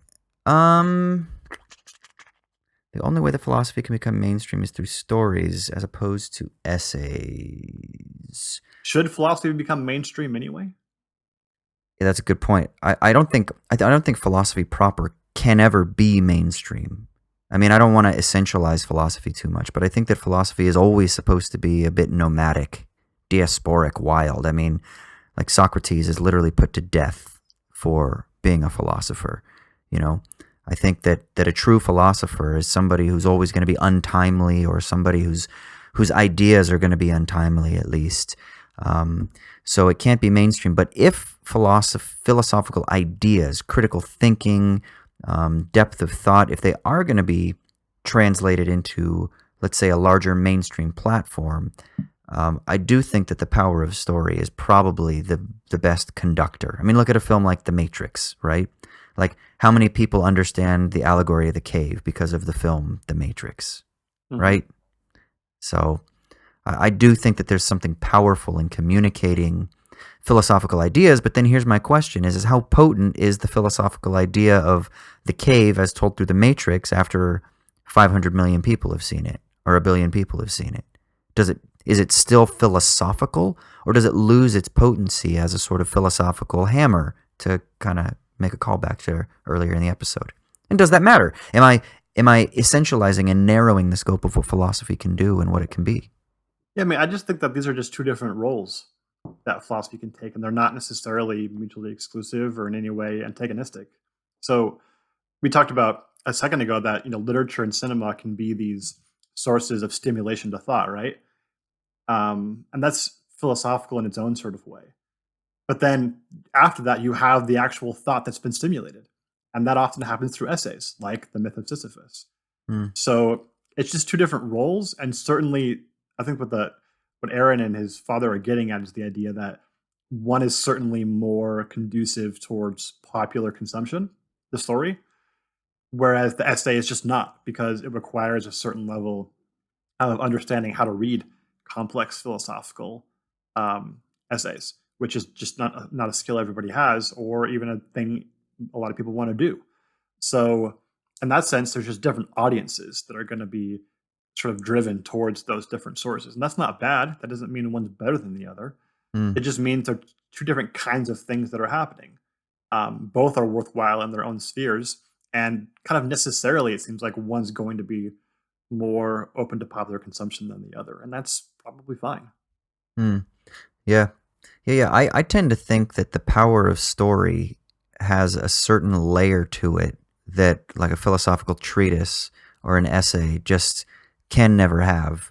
And then simultaneously, there's, just because of the format, there are certain like, I don't know, like expositional qualities that an essay can have that a story can't have. Maybe details and fleshing out certain characteristics of a detailed argument that a story can't have. But what a story can do is it can inflect emotion. It can elicit sympathy or empathy with people, that can kind of breathe life into conceptual ideas a little bit more richly than a typical essay can. But I'll be honest, the philosophical writers that I really love are the ones that can really wed them together. That's why I'm attracted to Sartre. He's a novelist first and foremost, a novelist and a playwright, and his philosophical treatises, they're all filled with these wonderful anecdotes and stories and examples, because he's playing on the imagination and the emotion of the reader to be able to draw them into his phenomenological or later post-phenomenological explorations. And I'm envious of that style of writing. It's something that I'm always wanting to improve upon myself. So I love when you can really wed them together, actually.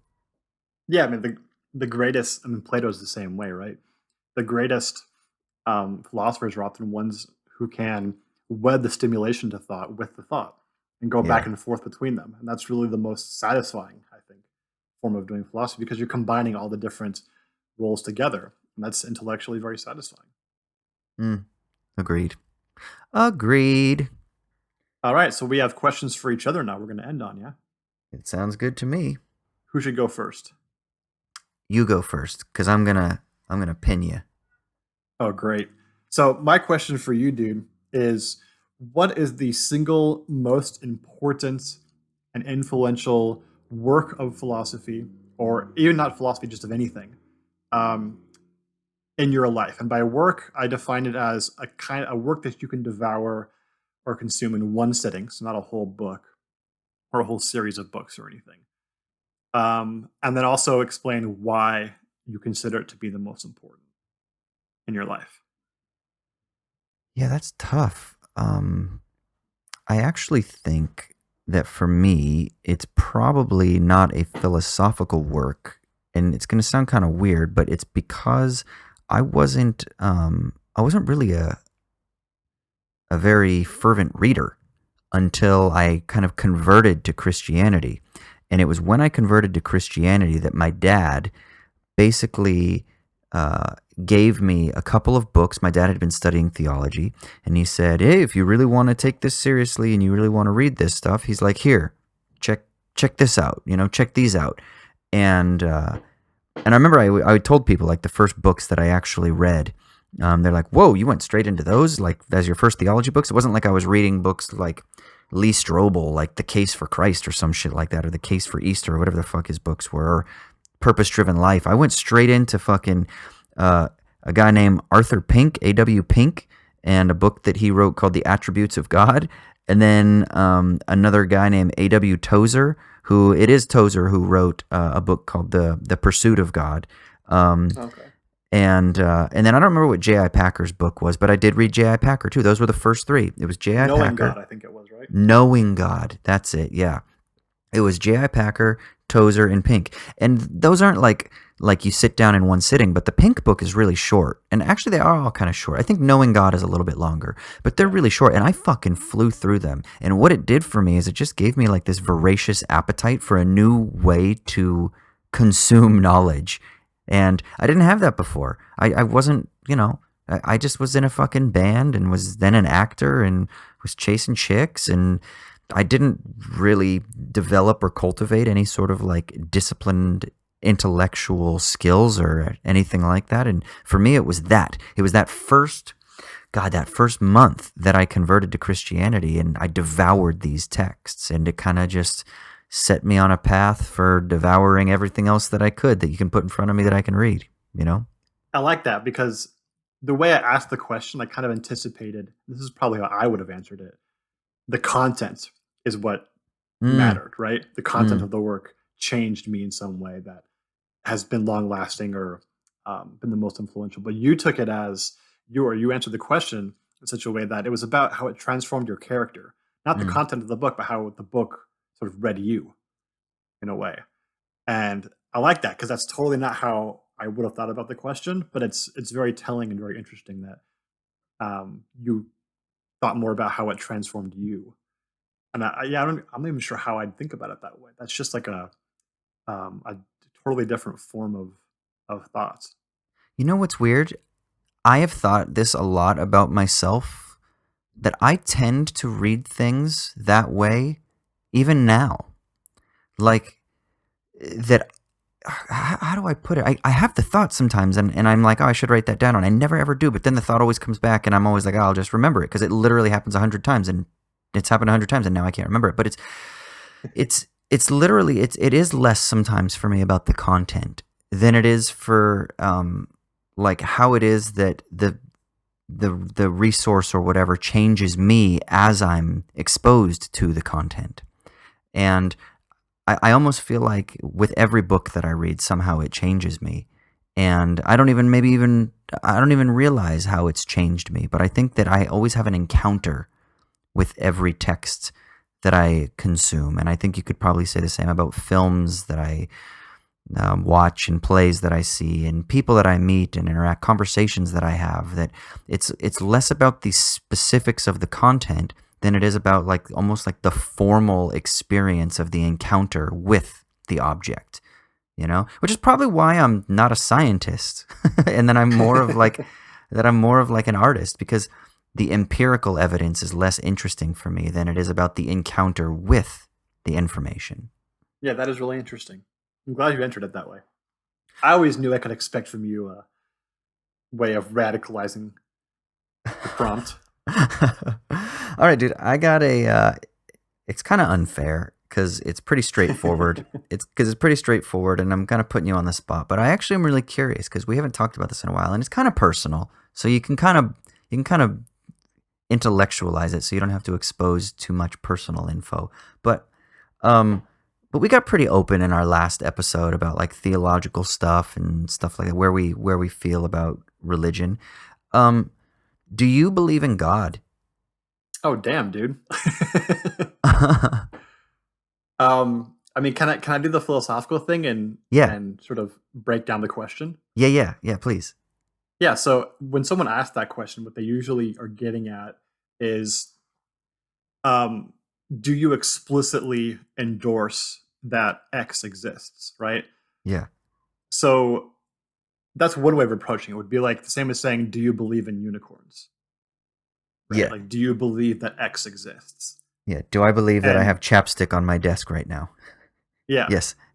I And do. so that gets you, yeah, that gets you into kind of classical, like modern philosophy questions of Yeah. how do you know things, and what's your justification, and what kind of justification do you need so you can actually say that you know a thing rather than just believe it or whatever, right? And so my answer to that question would be, I don't know. Mm, I mm, mean, I don't know what the conditions are for belief in that thing. I don't know mm, what that thing would even, what are the attributes or of that thing such that I can sort of believe that they exist or not. Like, you have to deal mm, with all the paradoxes involved in the existence of God and stuff like that. So that part of the question, I just would say something along the lines of like agnosticism, which is I don't know. And mm, honestly, that's not that different than I think most people, even people who are really sort of strong believers in the sense of they endorse a specific like religious attitude towards life, would probably also say they don't really know when it comes down to it in that sense of belief, mm, right? In that sense of the question.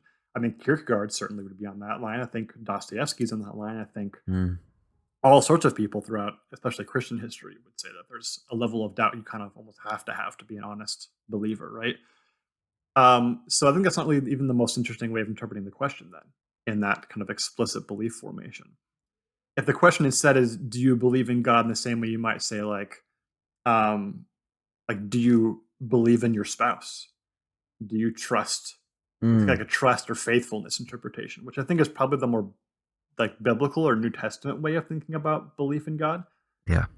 Um, that question's much more complicated, and there's some sense in which I'd probably say yes, and in some sense no. Mm, So the no would be, um, I pretty firmly reject the interpretation of God that I was given by my original kind of religious orientation, and I think that mhm, it's explicitly false. And also, I have like ethical and normative issues with it as well that would make me want to reject it. But then also, I think that to claim that I can just explicitly reject that religious orientation and belief in God in that second sense, without it in any way affecting me or conditioning who I am now, is also a sort of kind of a bad faith. mm, And certainly, I think that a lot of um, my normative and principled um, positions on things stem still from that Christian orientation in a way that I think is still good, mm, actually. And in that sense, I think I would say there's no way I could tell you that I don't hmm, believe in God. I certainly mm. don't, would never take the mantle of like an atheist. If Right. by atheist we mean like a principled wholesale rejection of any and all religious orientations, which I think is incredibly hubristic and usually pretty ignorant. Mhm, And doesn't mean all atheists are that way, but that's just one way of thinking about it. So yeah, I mean, I'm not trying to skirt the question, but I think that there's such a polyvalent way that you have to approach that. That to skirt the question would be just to say yes and no, and then just not explain. But I think getting to saying the sense in which yes and the sense in which no is maybe a little bit more honest. What do you mm. think about that as an answer? Yeah, I always struggle. I get this question a lot from people, and I always struggle because I feel like I want to be like, well, how much time do you have? You know?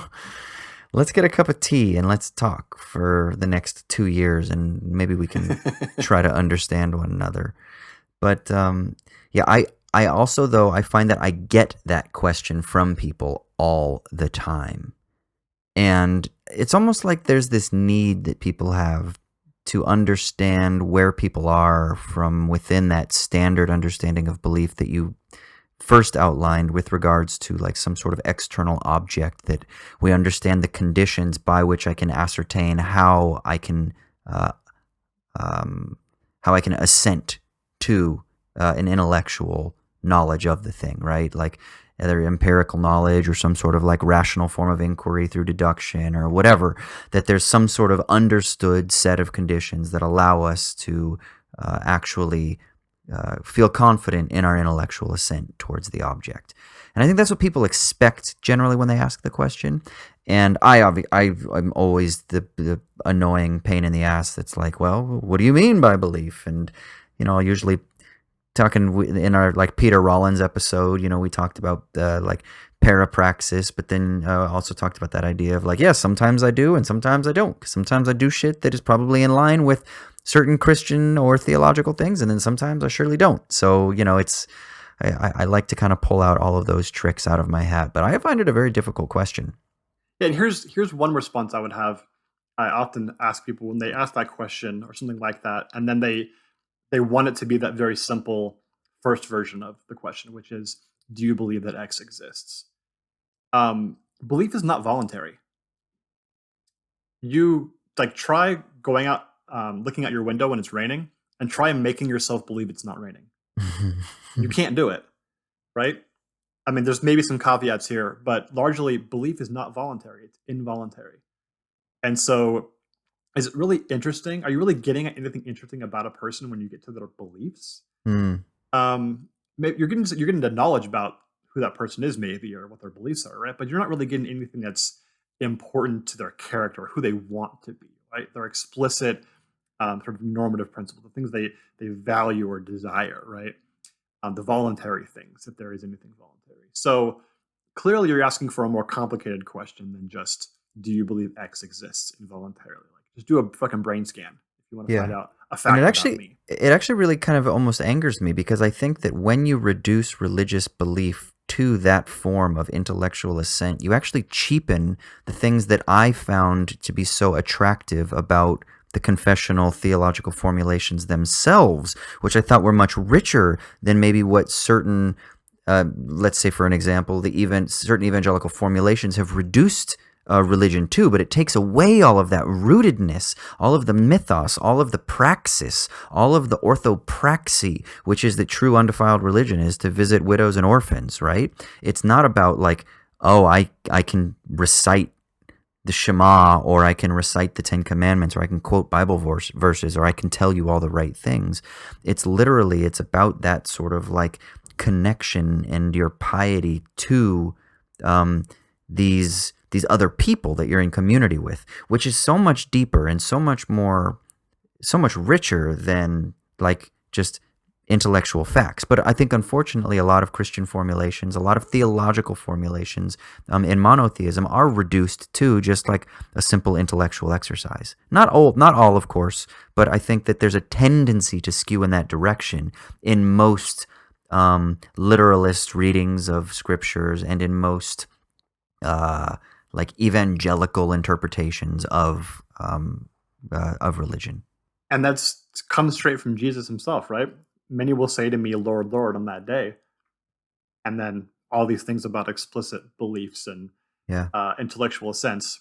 And then, they don't make it into the kingdom of heaven. So that's been a common criticism of that kind of a question, or that kind of an understanding of belief in God from, time immemorial. Well, I think that's a perfect way to cap off the 100th episode. That about sums up who we are, I think. Yeah, dude, that was a pretty great question. Cool, man. Well, guys, thank you so much if you've been there from the beginning, we love you. If you're a newbie, we love you too. Holy shit, dude, if you've been here since the beginning. If you've been here since the beginning, I bet if you've been here since the beginning, if you have been here since like the first episode, let us know. Like, maybe not consistently listening to every single one. I'm sure you skipped a few or something like that. But if you're one of the OGs, hit us up and let us know, because that's fucking amazing. And if you're not, and if you're a newbie, here's to 100 more, motherfuckers. All right, we love you. You can find us on Twitter, owls_at_Don. Insta, you can email us, owlsatdawnpodcast@gmail.com. Don't forget to go to Mubi, mubi.com/owlsatdawn to get your 30-day trial. Patreon, patreon.com/owlsatdawn. What am I forgetting, Troy? I don't think so. I think that's pretty good, dude. Okay, sweet. I think that's pretty much it then, yeah? Just one more thing, man. For the 100th time, man, what do we have to do? Das Vidania, Americana. Yeah.